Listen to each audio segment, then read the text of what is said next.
Jamaah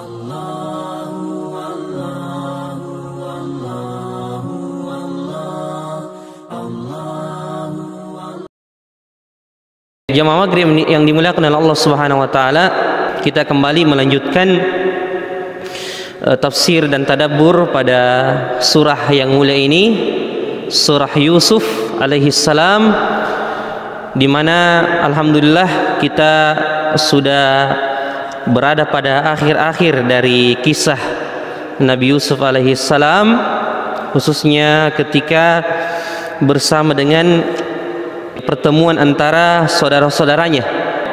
Terakhir sampai di sini kemarin ketika Nabi Yusuf menyingkap dan membongkar hakikat dirinya dan memperkenalkan siapa dia sebenarnya.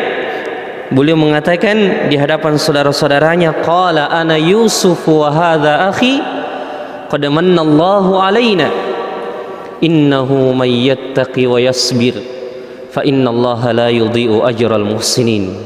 Subhanallah. Ini kalimat yang perlu digarisbawahi. Di dalam surah Yusuf ini, kalimat yang harus paling kita ingat adalah potongan kalimat ini dalam ayat 90 ya.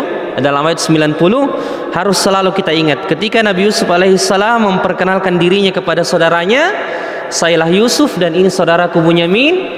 Apa kata beliau alaihissalam? Qala ana Yusuf wa hadha akhi qad mannallahu alaina.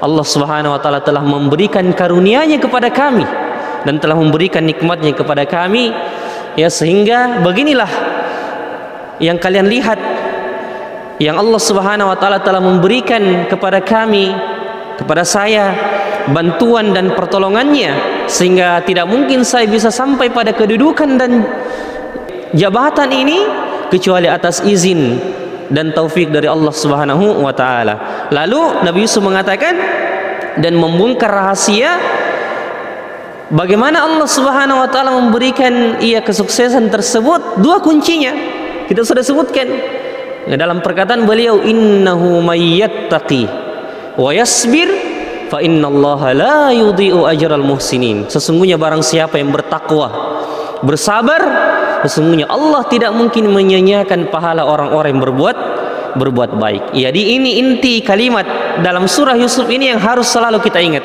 Sesungguhnya barang siapa bertakwa, bersabar, maka Allah tidak mungkin menyia-nyiakan pahala orang-orang yang berbuat baik. Kalau tidak ada kita ingat kecuali ini, itu sudah lebih dari cukup.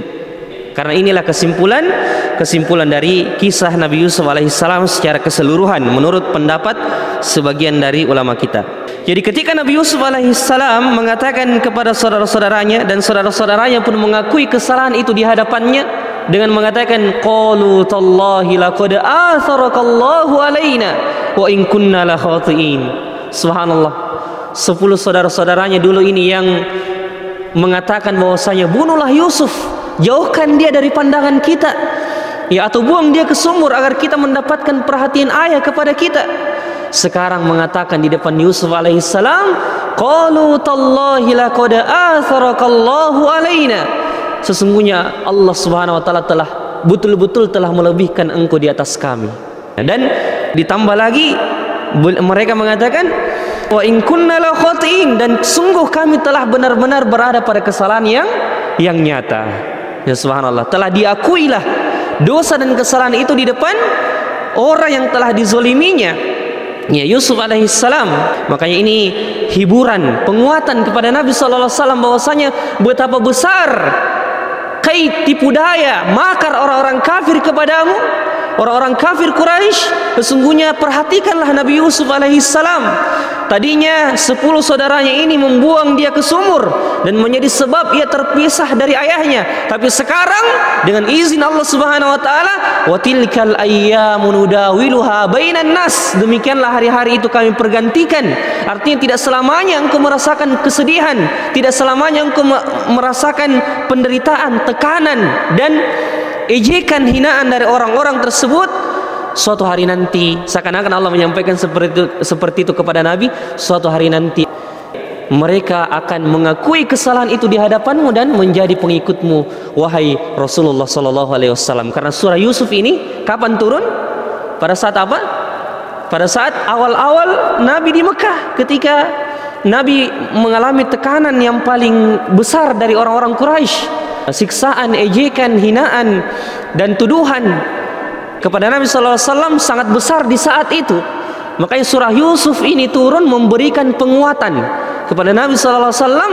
Jadi ketika Allah mengatakan, menceritakan kisah Nabi Yusuf ini kepada Nabi, di mana awalnya Nabi sallallahu alaihi wasallam dihina, di mana awalnya Nabi Yusuf alaihissalam dibuang ke sumur, dicaci maki, diusir oleh saudara-saudaranya, sekarang mereka lah yang sekarang tunduk kepada Nabi Yusuf dan mengakui kesalahan tersebut. Nah, maka ketika mereka sudah mengetahui itu semua, subhanallah, dan inilah jiwa orang-orang yang memiliki ketergantungan hati terhadap akhirat. Artinya orang-orang yang memiliki kecenderungan atau pikirannya terus terfokus kepada kehidupan akhirat, dia tidak akan sibuk memikirkan kesalahan manusia kepadanya. Ini kita catat baik-baik. Jadi orang yang memiliki ketergantungan hati pada akhirat, orang yang senantiasa rindu akan negeri akhirat, yang menjadikan akhirat sebagai tujuan utamanya, dia tidak akan pernah sibuk mencari-cari kesalahan orang lain. Bahkan jika ada orang yang bersalah kepadanya, dengan cepatnya dia melupakan kesalahan itu dan membangun kembali hubungan dengan saudara-saudaranya, dan apalagi jika saudara-saudaranya tersebut adalah memiliki hubungan darah dengannya. Maka inilah akhlakul kibar, akhlak orang-orang yang berjiwa besar, berjiwa pemimpin, berjiwa ya perindu-perindu surga, ya istilah kita. Bahwasanya ketika mereka mengalami atau musuh-musuhnya kemudian berada di bawah kekuasaannya, karena Nabi Yusuf sekarang berada di atas. Andaikan Nabi Yusuf alaihissalam memaafkan mereka ketika di awal terjadi kezoliman antara saudara-saudaranya, belum terlalu nampak akhlak pemaafnya Nabi Yusuf.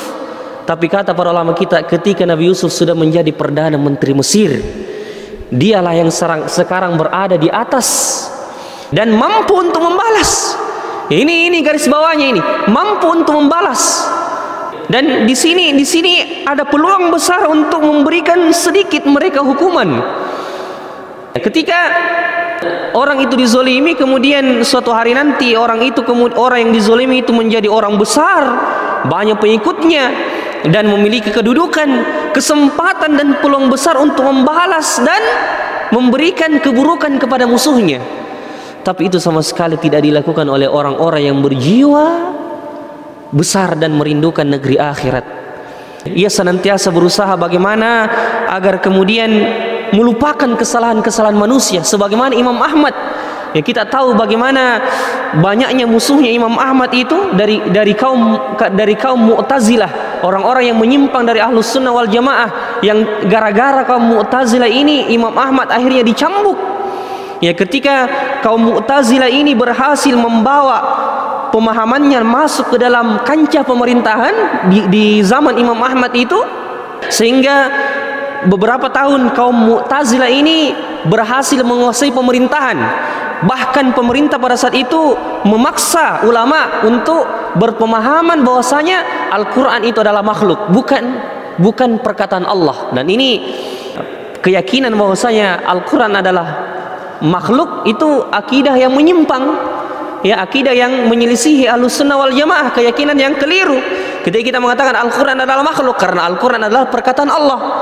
Jadi ketika di zaman Imam Ahmad semua ulama-ulama dipaksa untuk mengatakan dan mengakui bahwasanya Al-Quran adalah makhluk, Imam Ahmadlah satu-satunya yang bertahan, bahkan rela dicambuk untuk mempertahankan keyakinannya bahwasanya Al-Quran bukanlah makhluk tapi adalah perkataan Allah Subhanahu wa taala. Dicambuklah Imam Ahmad sampai kemudian melemah fisiknya, sampai bekas cambuk itu masih terasa di waktu tuanya.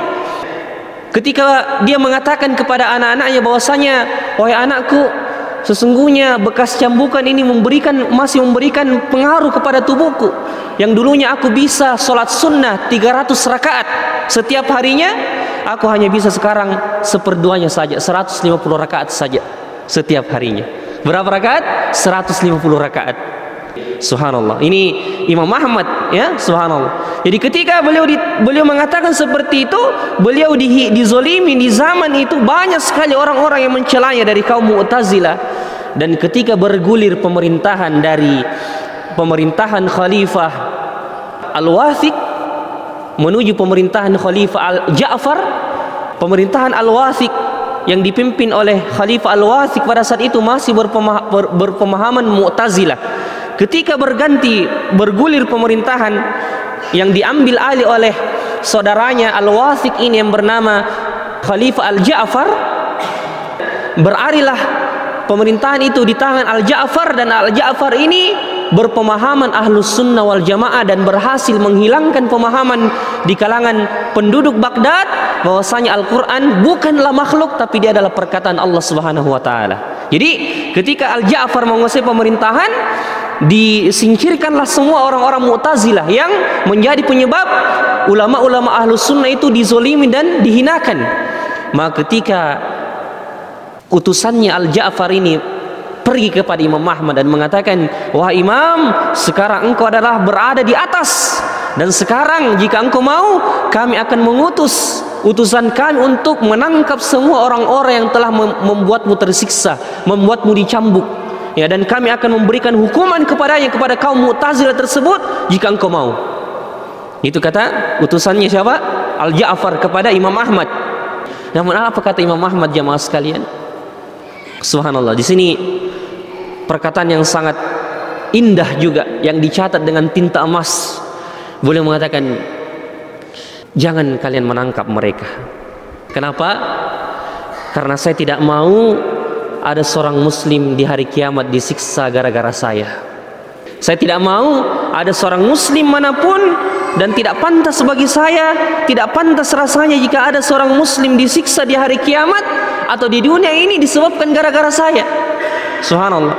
Ya, maka saksikanlah bahwasanya aku memaafkan kesalahan mereka dan biarkanlah mereka bebas. Subhanallah. Jadi inilah orang-orang yang, sekali lagi, orang-orang yang subhanallah bagaimana hati mereka itu bergantung kepada Allah Subhanahu wa taala dan negeri akhirat, sehingga apapun yang dilontarkan kepadanya, kesalahan-kesalahan apapun yang ditimpakan kepadanya, dia berusaha melupakan kesalahan tersebut, karena jiwa pemaaf itu adalah senantiasa mendapatkan rahmat dan keberkahan dari Allah Subhanahu wa taala. Kita lanjut. Nabi Yusuf mengatakan, qala la tathriba alaikumul yawma yaghfirullahu lakum wa huwa arhamur rahimin. Wahai saudara-saudaraku, mulai hari ini tidak ada lagi cercaan bagimu, tidak ada lagi ejekan, tidak ada lagi hinaan. Semoga Allah mengampuni dosa-dosa kalian. Sesungguhnya dialah maha penyayang di antara semua yang penyayang. Subhanallah. Maka setelah itu, ketika beliau sudah saling menampakkan rasa maafnya di hadapan saudara-saudaranya, dan bercampurlah rasa haru dan rasa gembira pada saat itu ketika berkumpulnya saudara-saudara yang mulia ini, anak-anak dari Nabi Yakub alaihissalam.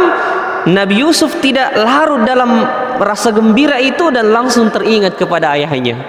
Ya, subhanallah. Ya, jadi ketika kegembiraan itu sudah menyelimuti pertemuan antara adik dan kakak itu, saudara-saudara yang mulia tersebut, maka Nabi Yusuf langsung teringat dengan bapaknya dengan mengatakan, idhabu biqamisi hadza fa'alquhu ala wajhi abi ya'ti basira wa'tuni bi ahlikum ajmain. Pergilah, berangkatlah, tinggalkan negeri Mesir dan berangkatlah kembali ke Palestina. Bawa baju gamisku ini untuk kalian berikan kepada ayah kita. Kalau dia mengambil baju gamis ini dan menciumnya, dia akan kembali bisa melihat. Ya, subhanallah. Karena dia tahu, disampaikan kepadanya bahwasanya ayahnya telah menjadi buta, menjadi putih bola matanya disebabkan karena banyaknya tangisan, karena mengingat Nabi Yusuf alaihissalam. Ya, subhanallah. Maka Nabi Yusuf mengatakan, idhabu biqamisi hadza fa'alquhu ala wajhi abi ya'ti basira wa'tuni bi ahlikum ajmain. Dan datangkan semua keluarga-keluarga kita semuanya ke negeri Mesir. Ya, subhanallah. Datangkan semuanya. Jadi kalau pertemuan kakak dan adik ini, antara saudara kandung dan saudara tiri ini begitu indahnya kelihatan. Bagaimana lagi ketika pertemuan Nabi Yakub alaihissalam dengan anaknya Nabi Yusuf alaihissalam dengan saudaranya Bunyamin. Dan kita tahu Nabi Yakub alaihissalam di Palestina, bisa kita bayangkan bagaimana sudah penderitaannya, ya, bagaimana sudah kesusahan yang dialami, kemiskinan, kefakiran menimpa beliau.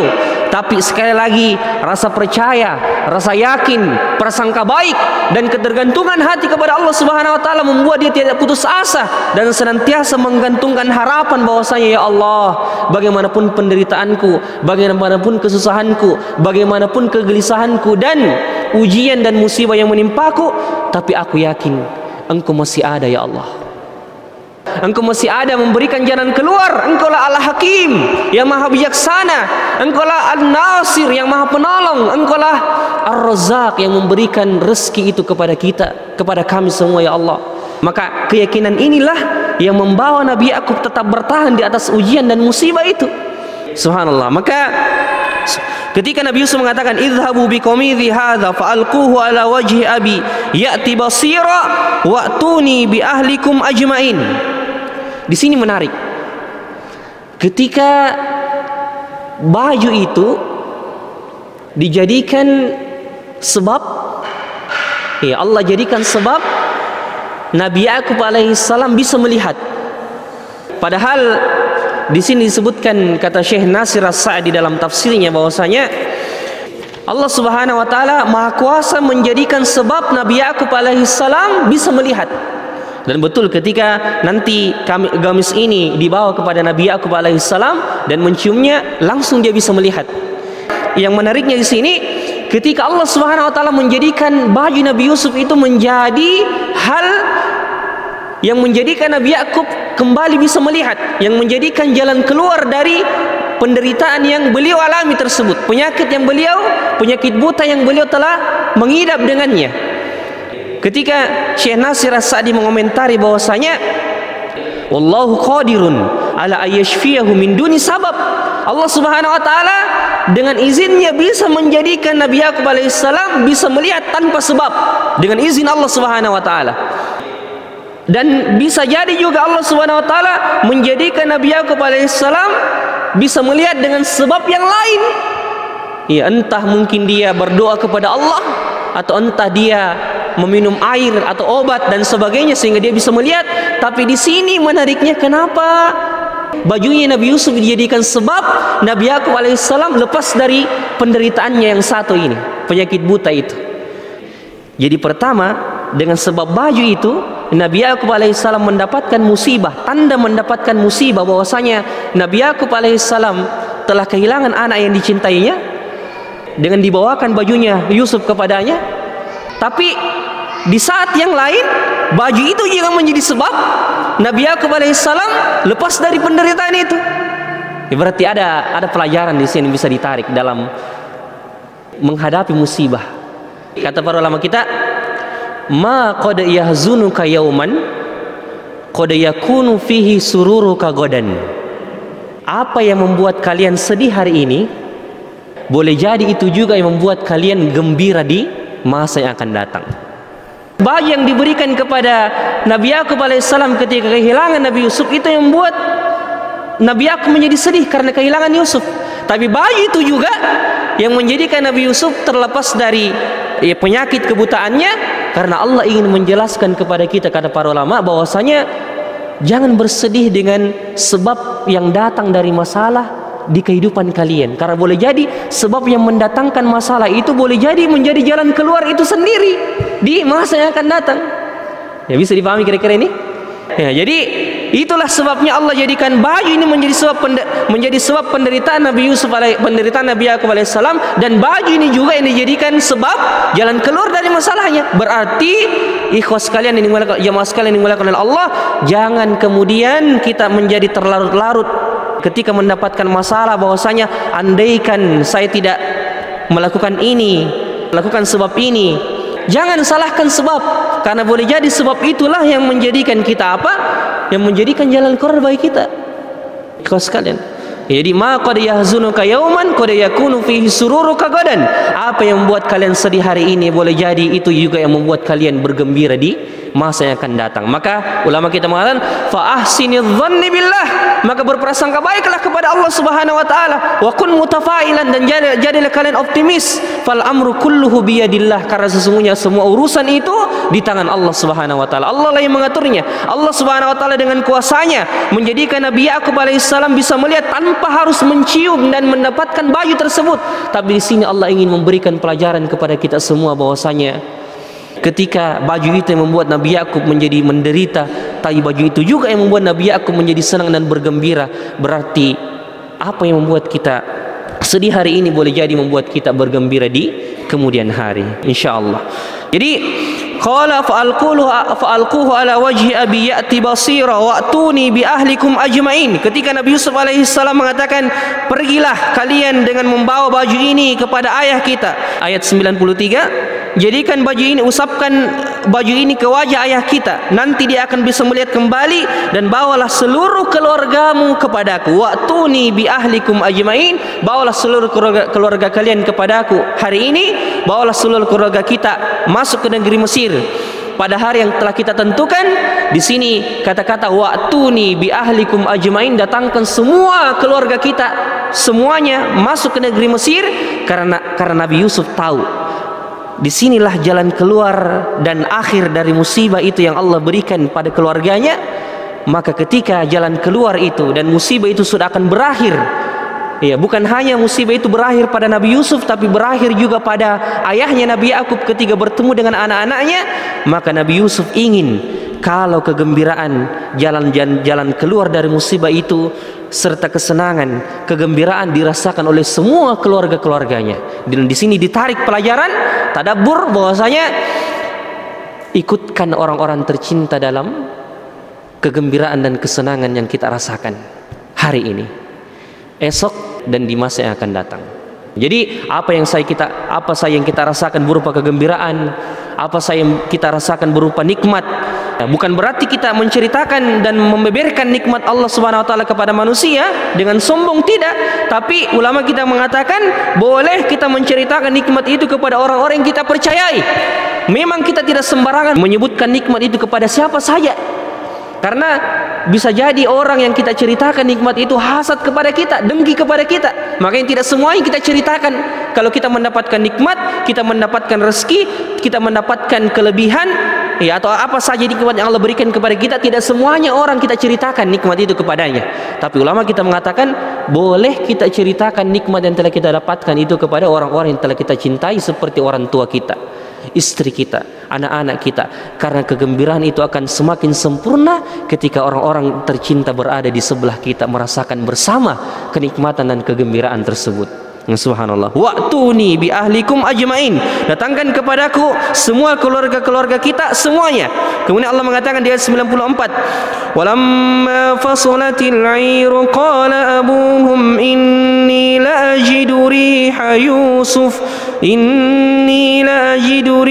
yusuf laula an tufannidun. Allah Subhanahu wa taala mengatakan, setelah berangkatlah kafilah rombongan itu ke negeri Palestina, ya, di sini saat-saat mendebarkan, ketika datanglah jalan keluar itu kepada Nabi Yakub alaihissalam. Walamma fasalatil iru, datanglah rombongan itu menuju kepada ayah Nabi Yusuf alaihissalam, Nabi Yakub. Dan ketika kita tahu bahwasanya jarak antara negeri Palestina dan negeri Mesir pada saat itu ditempuh dengan jarak sekitar 3 hari, bahkan ada yang menyebutkan sampai 10 hari. Ya, jarak antara Palestina dengan negeri Mesir. Ya, jadi harus ditempuh dengan perjalanan sebanyak paling cepat mungkin 3 hari dan paling lambat 10 hari, kurang lebih seperti itu. Tapi di sini ada yang menarik ketika Allah Subhanahu wa taala walamma fasalatil ir, mulai bergeraknya rombongan ini membawa baju Nabi Yusuf alaihissalam dari negeri Mesir. Nabi Yakub di Palestina sana mengatakan inni la ajidu riha Yusuf, baru mulai bergerak dari negeri Mesir menuju negeri Palestina yang jarak tempuhnya sekitar 3 hari sampai 10 hari, baru bergerak Nabi Yakub sudah mengatakan inni la ajidu riha Yusuf, saya telah mendapatkan baunya Nabi Yusuf. Tercium bau tersebut. Ya, di sini ada lagi pelajaran besar. Ya, ketika bergeraknya rombongan itu menuju negeri Palestina membawa baju Nabi Yusuf alaihissalam, dan Nabi Yakub tidak mengetahui sesuatu yang gaib. Tidak. Ulama sepakat bahwasanya para nabi itu adalah manusia biasa juga, tidak mengetahui sesuatu yang gaib kecuali diberitahukan oleh Allah Subhanahu wa taala. Tapi Nabi Yakub menurut cerita yang atau riwayat yang menyebutkan, dia sama sekali tidak ada yang memberitahukannya bahwasanya Nabi Yusuf sudah ditemukan oleh 10 saudaranya ini dan sudah ingin dibawa dan dipertemukan denganmu. Tapi baru kemudian terjadi sebuah percakapan antara Nabi Yusuf dan saudara-saudaranya di negeri Mesir, dan disuruh saudaranya ini membawa baju itu kepada ayahnya.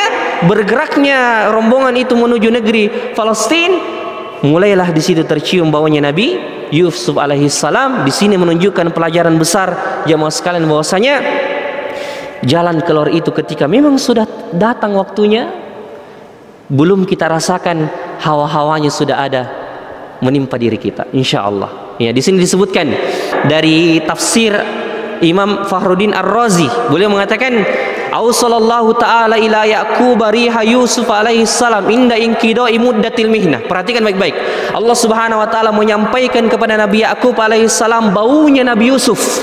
Baunya Nabi Yusuf ketika Allah sudah menetapkan selesainya waktu ujian dan musibah itu. Wa maji'i waqtir rauhi wal farah minal makanil ba'id. Dan ketika datang waktu bersenang-senang, waktu jalan keluar, Allah Subhanahu wa taala datangkan dari negeri yang sangat jauh, dari tempat yang sangat jauh, tapi Allah Subhanahu wa taala menyampaikan bau itu antara dua negeri, ya, negeri Mesir dan negeri Palestina. Ilaihi ma'a qurbi ihdal baldatain minal ukhra tiwala sanawat hadhil mihna. Padahal kalau kita pikir selama waktu musibah yang berlangsung selama berpuluh-puluh tahun, padahal negeri Palestina dan negeri Mesir itu dianggap tidak terlalu jauh, berdekatan meskipun perjalanannya harus ditempuh sampai 3 sampai 10 hari, tapi waktu tersebut masih dua tempat tersebut masih dianggap berdekatan.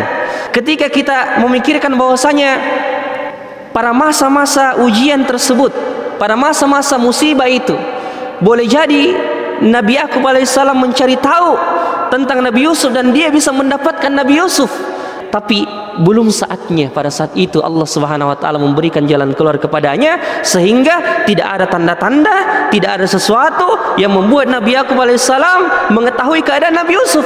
Tapi ketika datang jalan keluar itu dari Allah, belum sampai jalan keluar itu dirasakan oleh seseorang, Allah memberikan muqaddimah, pengantar. Istilah kita, hawa-hawanya sudah didapat. Artinya apa? Ketika memang sudah datang jalan keluar dari Allah Subhanahu wa taala, maka Allah akan memberikan jalan keluar itu sehingga kita akan merasakannya, dan kita tidak menyangka, sampai-sampai kita mungkin tidak menyangka bahwasanya jalan keluarnya seperti itu.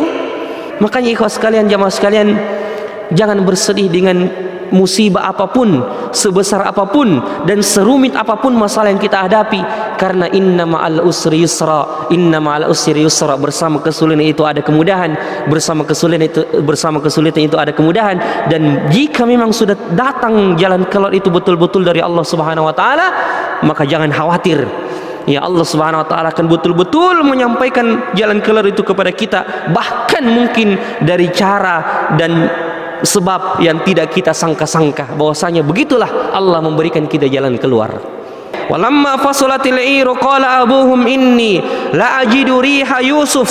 Ya subhanallah, tercium bau Nabi Yusuf alaihissalam dari negeri Mesir sampai di negeri Palestina, tercium oleh ayahnya dan mengatakan inni la ajidu riha Yusuf.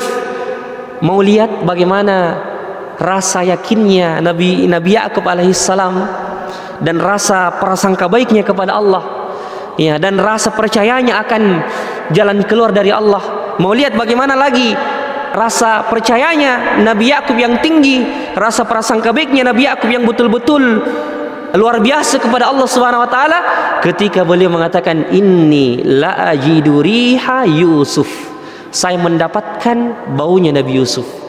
Kenapa teks kalimatnya tidak mengatakan sesungguhnya saya mencium bau Nabi Yusuf, tapi boleh mengatakan saya mendapatkan bau Nabi Yusuf. Boleh tidak mengatakan saya telah mencium. Kenapa bukan kata-kata mencium di situ, tapi boleh mengatakan saya mendapatkan baunya Nabi Yusuf. Ada sesuatu yang ditunjukkan pada kalimat ini.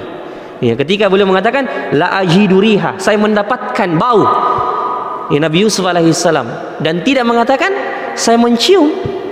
Kata para ulama kita, ini menunjukkan bahwasanya Nabi Yakub alaihissalam penuh dengan keyakinan dan rasa percaya kepada Allah Subhanahu wa taala, bahwasanya dia betul-betul ketika mencium bau Nabi Yusuf itu, beliau mengungkapkan perasaannya bahwasanya seakan-akan Nabi Yusuf sudah berada di depannya. Jadi ketika mendapatkan baunya, baru baunya didapatkan, dia sudah mengatakan bahwasanya saya sudah mendapatkan Nabi Yusuf. Sudah seakan-akan dia mengatakan inilah saya mendapatkan, sekarang sudah datang jalan keluar itu. Padahal belum bertemu Nabi Yusuf. Belum bertemu Nabi Yusuf. Tapi dia baru mencium baunya, dia sudah yakin bahwasanya disinilah bukti bahwasanya aku telah mengatakan kepada kalian bahwasanya aku telah mengetahui sesuatu dari Allah yang tidak kalian ketahui. Maksudnya rasa prasangka baiknya, rasa percayanya, rasa optimisnya yang penuh kepada Allah Subhanahu wa taala bahwasanya Allah pasti memberikan jalan keluar dan mempertemukan dia dengan anaknya. Belum dia bertemu dengan anaknya, baru mendapatkan baunya anaknya, dia seakan-akan mengatakan kata-kata yang menunjukkan bahwasanya seakan-akan sudah bertemu dengan Nabi Yusuf alaihissalam, padahal belum. Subhanallah. Jadi dia mengatakan seperti itu lil yakin wathiqah, dengan keyakinan dan rasa percaya kepada Allah bahwasanya dia seakan-akan telah mendapatkan Nabi Yusuf, dan dia yakin akan hal itu bahwasanya pasti Allah mempertemukan saya dengan Nabi Yusuf alaihissalam. Dan ketika bau itu sudah didapatkan, baru baunya Nabi Yusuf beliau dapatkan alaihissalam, dia sudah sangat yakin dan bertambah rasa yakin itu bahwasanya pasti saya akan bertemu dengan Nabi Yusuf setelah ini. Sehingga dia mengatakan seperti itu, la ajidu riha Yusuf, saya mendapatkan baunya Nabi Yusuf alaihissalam, laula antufannidun, andaikan kalian tidak menganggapku masih dalam kekeliruan, tidak menuduhku lemah akal. Jadi laula antufannidun artinya ya, jika sekiranya kalian tidak menuduhku lemah akal, tentu kalian akan mempercayaiku. Jadi subhanallah, ikhwas sekalian yang dimuliakan oleh Allah Subhanahu wa taala, ulama kita juga mengambil pelajaran di sini ketika Allah Subhanahu wa taala menyampaikan baunya Nabi Yusuf kepada Nabi Yakub, belum mendapatkan bajunya Nabi Yusuf, baru baunya. Di sini ulama kita mengatakan, "Lau adzinallahu laka bi syai'in humila ilaika walau birriyah." Jika Allah Subhanahu wa taala menginginkan kepadamu sesuatu, maka Allah akan menyampaikan sesuatu itu kepadamu meskipun melalui angin. Subhanallah. Ini pelajaran yang diambil oleh ulama kita, karena saking pentingnya kita berprasangka baik dan yakin kepada Allah akan jalan keluar yang Allah berikan kepada kita. Ulama kita sampai menarik faedah, mengambil faedah seperti ini. Jika Allah mengizinkan dan ingin memberimu sesuatu, menyampaikan kepadamu sesuatu, dia akan menyampaikan sesuatu itu meskipun melalui angin. Ya, ini ibarat atau perkataan yang mungkin agak berlebihan, tapi memang seperti itu. Jika Allah ingin menyampaikan dan memberikan kita sesuatu, Allah akan menyampaikan sesuatu itu kepada kita bagaimanapun caranya, meskipun tidak masuk akal. Tapi idza arada syai'an an yaqula lahu kun fayakun. Allah cukup mengatakan kun, jadilah, maka jadilah sesuatu tersebut. Kita lanjut karena sudah masuk waktu. Qalu tallahi innaka lafi dhalalikal qadim. Ketika Nabi Yakub di Palestina mengatakan, aku telah mendapatkan bau anakku Yusuf, andaikan kalian tidak menganggapku lemah akal, keluarganya tentunya tidak percaya dan mengatakan, qalu tallahi innaka lafi dhalalikal qadim, demi Allah engkau masih pada kekeliruanmu yang dulu. Karena Nabi Yakub ini sudah tua renta, sudah agak berusia, maka keluarganya ini menganggap bahwasanya ini pengaruh dari kepikunannya. Dia mungkin ini sudah pikun sehingga mengatakan bahwasanya dia telah mendapatkan bau Nabi Yusuf alaihissalam, padahal betul dia mendapatkan bau Nabi Yusuf alaihissalam. Di sini ada pelajaran, ketika keluarganya Nabi Yakub ini mengatakan bahwasanya engkau sungguh berada pada kekeliruanmu yang dulu, maksudnya mereka menganggap bahwasanya Nabi Yakub ini sudah pikun sehingga mengatakan kata-kata yang tidak masuk akal. Kan kadang kalau orang tua kita sudah pikun, kadang dia mengatakan kata-kata yang tidak masuk akal, ya langsung kita tidak percayai. Maka ulama kita mengatakan bagaimanapun pikunnya orang tua, boleh jadi ada sesuatu yang dia katakan benar, karena ini dari orang tua. Jadi jangan langsung disalahkan, jangan langsung kita mengatakan ya pikun gitu nah bilang begitu seperti itu, jangan. Karena setiap keluar kata-kata, setiap kata-kata yang keluar dari mulut orang tua itu meskipun dalam keadaan pikun, tapi boleh jadi ada benarnya, boleh jadi ada kebenaran di situ yang Allah titipkan kepada kita. Maka jangan sampai harus kita senantiasa menjaga perasaan kedua orang tua kita, ya, berhati-hati dalam berkata, karena itu untuk menjaga hubungan kita kepada kedua orang tua.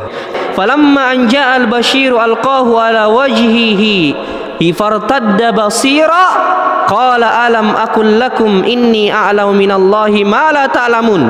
Ketika telah tiba pembawa berita gembira itu kepada Nabi Yakub alaihi salam, subhanallah, maka diusapkanlah baju itu ke wajah Nabi Yakub. Lalu subhanallah, dengan izin Allah beliau betul-betul dapat melihat, fartadda basira, melihat dengan jelas. Kembalilah penglihatan itu kepada Nabi Yakub alaihi salam dan mengatakan, qala alam aqul lakum inni a'lamu minallahi ma la ta'lamun. Bukankah aku sudah mengatakan bahwasanya aku mengetahui sesuatu yang tidak kalian ketahui? Maka ketika kita mendapatkan musibah, kita mengatakan kepada orang bahwasanya inni a'lamu minallahi ma la ta'lamun, aku mengetahui sesuatu yang tidak kalian ketahui. Artinya aku berprasangka baik kepada Allah bahwasanya Allah pasti mendatangkan jalan keluar ini kepada aku. Meskipun kalian mengatakan tidak ada jalan keluarnya, tidak ada jalan, tidak ada hal yang bisa menyelamatkan kita dari ini, tapi kita mengatakan inni a'lamu minallahi ma la ta'lamun, aku mengetahui sesuatu yang kalian tidak ketahui. Aku mengetahui sesuatu yang kalian tidak ketahui. Artinya kita yakin bahwasanya Allah Subhanahu wa taala akan memberikan jalan keluar kepada kita. Akhirnya saudara-saudaranya pun Nabi Yusuf ini menghadap kepada ayahnya sambil menangis. Dulunya ketika menghadap kepada ayahnya membawa air mata dusta, berpura-pura menangis karena mereka mengatakan Nabi Yusuf diterkam serigala. Air mata dusta itu akhirnya berubah menjadi air mata yang betul-betul keluar karena perasaan yang haru, perasaan yang gembira, perasaan yang penuh dengan penyesalan dan taubat kepada Allah. Akhirnya mereka mengatakan, qalu ya abana istaghfir lana dzunubana inna kunna khati'in. Wahai bapak kami, minta ampun denganlah dosa-dosa kami kepada Allah, sesungguhnya kami ini sudah yakin bahwasanya kami betul-betul berada pada kesalahan yang nyata. Dan perasaan Nabi Yakub alaihissalam sebagai seorang bapak pun tidak serta-merta kemudian mencela dan menyalahkan anaknya dan menyumpahi anaknya dan sebagainya, tidak. Tapi perasaan seorang bapak yang memiliki kasih sayang kepada anaknya mengatakan, qala saufa astaghfiru lakum rabbi innahu huwal ghafurur rahim.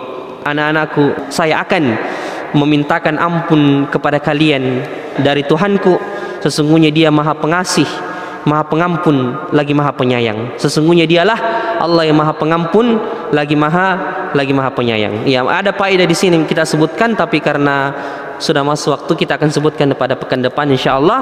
Dan insyaallah pekan depan kita sudah berada pada akhir kisah, episode terakhir ya istilah kita, dan setelahnya itu ayat-ayatnya akan membahas tentang bagaimana ayatnya setelah kisah Nabi Yusuf ini sampai ayat 101. Jadi kisah Nabi Yusuf ini cuma sampai ayat 101, sedangkan ayat surah Yusuf ini terdiri dari 111 ayat. Dari ayat 102 sampai 111 ini khusus nasihat-nasihat yang Allah sampaikan kepada Nabi kita Muhammad sallallahu alaihi wasallam. Jadi kisah Nabi Yusuf cuma sampai pada ayat 101 saja. Insyaallah kita akan selesaikan ini pada pertemuan yang akan datang insyaallah taala. Semoga Allah Subhanahu wa taala memberikan kita kesehatan dan umur yang panjang untuk bisa melanjutkan kembali dan menyempurnakan kisah yang mulia ini di dalam Al-Qur'an.